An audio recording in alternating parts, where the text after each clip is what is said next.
Terus Rizka kan baru ini trik mendidik akidah anak sejak dini, pripun. Terus Ahmad Banyuwangi ini bagaimana kaum milenial, ini karena setipe Gus, generasi X, Y, Z yang lahir tahun 2000-an, bagaimana membuat menarik belajar tasawuf bagi generasi anak-anak. Nggih, namung niku. Tapi tunggal tipe nih tasawuf. Bagaimana belajar tasawuf untuk generasi-generasi yang nom-nom niku. Terus satu itu tipe dengan mendidik anak. Kemudian yang nomor 2 mohon izin ngaji jarak jauh. Sanatnya pripun karena belum bisa ketemu. Begini ya, saya mungkin yang kesekian kali ya punya tamu dari Kalimantan, dari Sulawesi. Memang kalau sebagian mereka pernah mondok itu tersiksa karena ngaji saya hanya lewat virtual atau lewat medsos. Kebaikan itu pasti sudah benar. Jadi dengan ketemu langsung maupun enggak itu secara sana itu sudah cukup. Cuma ada beberapa kebenaran yang butuh jelimet, butuh tahqiq, itu yang harus ketemu langsung.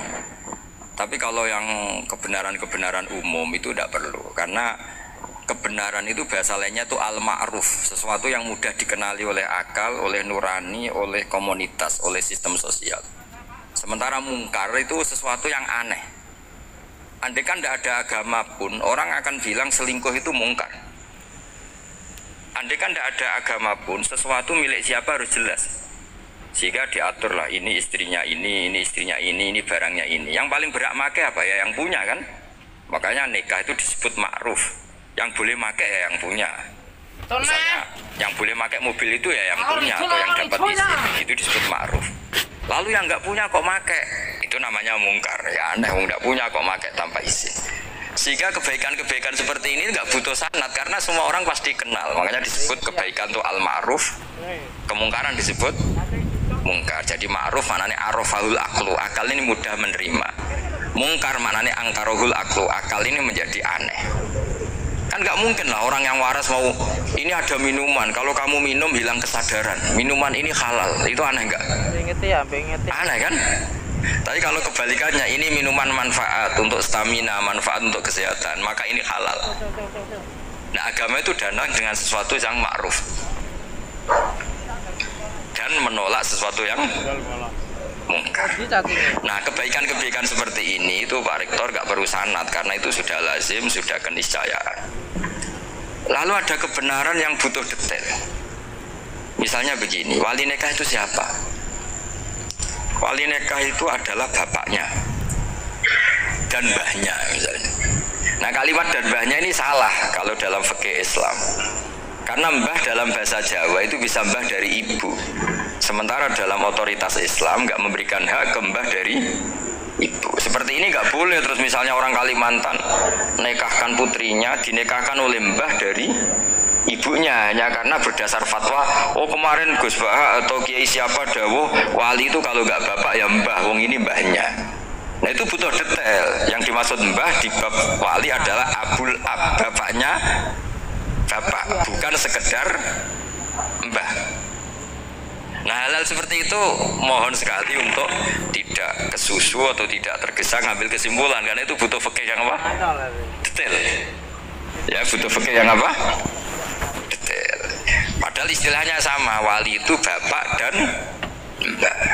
Sehingga dalam kitab-kitab matan misalnya kalau ada fa'ahakul awliya bitazwid abun summa jaddun itu pasti sama-sama dikritik. Al-aula ayyakula abul ab, seharusnya jangan dikatakan mbah karena kalau mbah memasukkan dari ibu, yang benar adalah abun fa'abul ab, bapaknya bapak. Nah, jadi kira-kira gitu Pak Irto. Nanti anjenengan yang menjelaskan ya.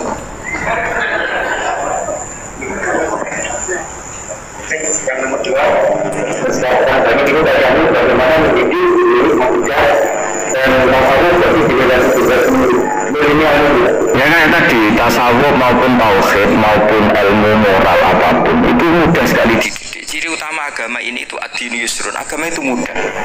Mudah itu artinya ya nurani nerima ya gampang, akal ya gampang, komunitas ya nerima gampang. Kayak tadi penjelasan saya tentang Tuhan. Ada orang miskin dari Indonesia, misalnya kuliah di Amerika. Dia mulai kecil tahu yang seharusnya jadi Tuhan itu siapa. Ya yang menciptakan langit bumi, sebaiknya yang jadi Tuhan itu siapa? Ya yang wujudnya paling awal. Kemudian dikasih alternatif Tuhan yang wujudnya ada tanggalnya. Keren nggak misalnya? Kan terus nggak keren.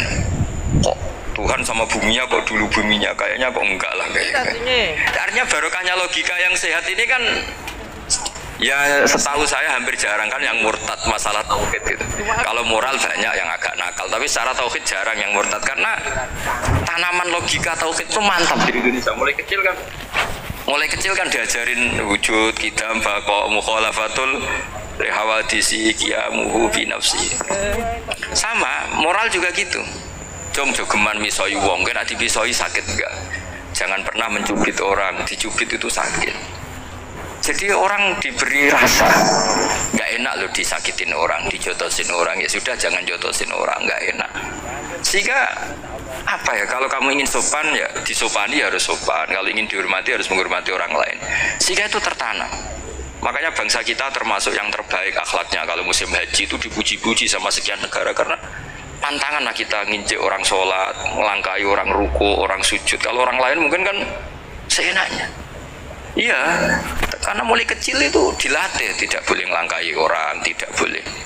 Nah, jadi akhlak itu ya diajarkan mulai kecil plus logikanya.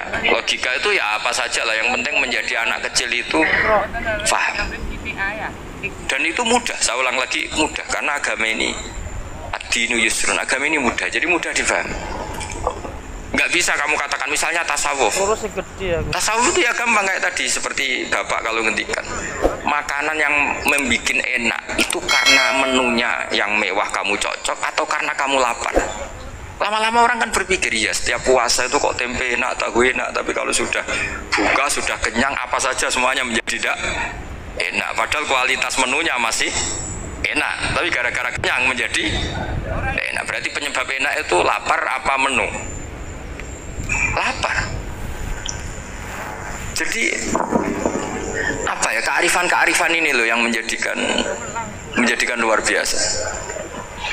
Makanya tadi ada kalimat yang benar, wa ja'alaha kalimatam baqiyatan fi aqibi. Jadi Ibrahim adalah nabi yang sukses menanamkan filosofi kebenaran ke anak cucu. Dah, yang terakhir. Dah. Terakhir ini Siti Mutmainah dari Undip. Yeah. Maunya bergabung tapi karena terbatas, mau izin Gus, mengingat mati kebaikannya nopo untuk keluarga maupun pemimpin. Oh ya bagus lah kalau itu. Kalau di kitab-kitab yang saya baca, ingat mati itu tidak selalu baik, juga tidak selalu buruk. Malah kalau menurut Sayyid Abdul Al-Haddad, khusus yang para pelajar yang mencari ilmu itu nggak baik ibadahnya ingat mati. Karena dia harus dinamis, harus mobil. Kalau ingat mati kan terus lemes. Tapi kalau untuk pejabat harus ingat mati, kalau enggak korupsi terus itu. Harus ingat mati. Jadi kalau manfaat bagi keluarga begini ya, saya merasakan. Ini tanya anak saya itu baru tamat aliyah kemarin. Yang satu barusan mondok sarang baru 2 bulan atau 1 bulan. Itu saya kalau bilang ke anak-anak gini, kamu ketemu saya itu harus spesial. Bisa saja bapak besok itu meninggal. Jadi semua hari itu spesial. Karena jangan-jangan ini kenangan terakhir. Nabi itu kalau ngajari orang supaya sholat khusyuk, sholli ka'annaha sholatu muwaddi'in. Kamu sholat seakan-akan itu sholat terakhir kamu. Oh itu mesti serius. Kamu ketemu istri seakan-akan terakhir pertemuan, kayak mau pergi ke New Zealand atau ke Amerika. Oh malam itu spesial karena besok istri saya pergi. Bayangkan kalau itu terakhir mau mati. Oh sampai ngamuk serasi lah kan kayak gitu. Jadi hikmah ingat mati itu makanya Nabi diantara riwayat ya. Meskipun riwayat ini diperdebatkan, tapi jelas ini satu petua yang baik. Wa'mal li akhiratika ka'annaka tamutu hutan. Kamu beramal untuk akhiratmu seakan-akan besok itu mati. Maka sholat kita akan spesial, hidup kita akan spesial karena kenangan kita terbaik ya sekarang, besok sudah mati. Sehingga anak-anak saya itu sama saya itu senang sekali. Saya juga sama anak-anak senang karena kesempatan ini tidak selalu ada. Jadi, nah, tapi ada kalimat untuknya wa'mal lidunyaka i'mal lidunyaka ka'annaka ta'isu abadan. Untuk duniawi kamu seakan-akan hidup selamanya. Itu maksudnya itu rileks saja. Misalnya hari ini urusan nggak selesai, besok masih ada hidup. Nggak selesai, besok masih hidup. Sehingga rileks. Tapi kalau urusan akhirat harus selesai sekarang karena besok sudah mati. Jadi ingat mati itu positifnya ya tadi. Semuanya akan indah. Coba orang yang mau meninggalkan Indonesia, misalnya nyuwun sewu LSM yang biasa demo atau mahasiswa yang biasa demo, terus tawarin, besok kamu kuliah di Rusia. Oh itu warung apa saja kenangannya baik semua, karena mau meninggalkan Indonesia. Tapi kalau tahu gak meninggalkan Indonesia, demo terus. Orang-orang sering demo, tawarin ke luar negeri, kira-kira mau nggak? Pasti lebih suka apa? Indonesia. Orang paling miskin yang ngeluh terus di dunia ngeluh gak pernah nikmat, tawarin mati, mau nggak? Nggak mau kan? Nah, jadi untuk supaya hidup ini nikmat, semuanya itu anggap kenangan terbaik Anda, dan itu saja kenangan terakhir. Makanya resepnya Nabi supaya sholat khusyuk apa? Sholli sholatan apa? Sholli sholatam wadiin, kamu sholat ka'anha sholatum wadiin, seakan-akan itu sholat apa? Terakhir. Sehingga terus kita nyaman, kita apa, dan kita nganggap ini sholat yang terakhir. Nanti ternyata masih lagi, ya sudah itu sholat yang terakhir lagi, sehingga semuanya apa? Spesial. Ya gitu Pak Rektor.